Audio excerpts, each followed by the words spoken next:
Second technique, tongue on the roof of the mouth, also known as mewing, and humming.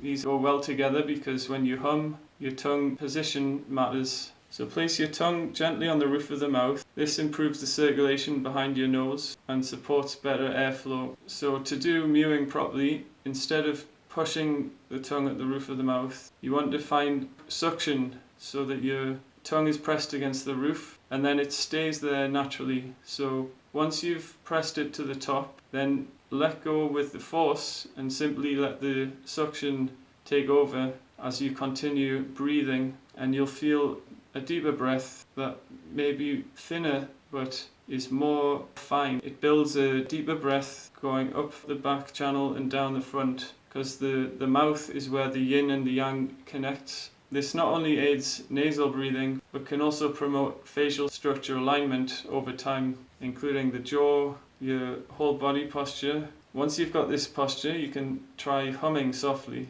Hum.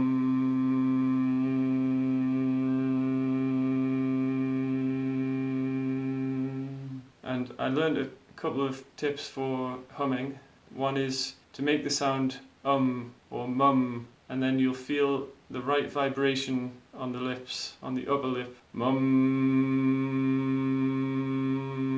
Because sometimes people go and they push it with a force, but we want it to be soft so that you can extend it and also feel that vibration in your nose. And this creates vibrations in the sinus cavities as well, stimulating circulation and helping to clear any blockages while also calming the mind because it's a meditative practice. So that's number 2, is tongue posture, mewing and humming.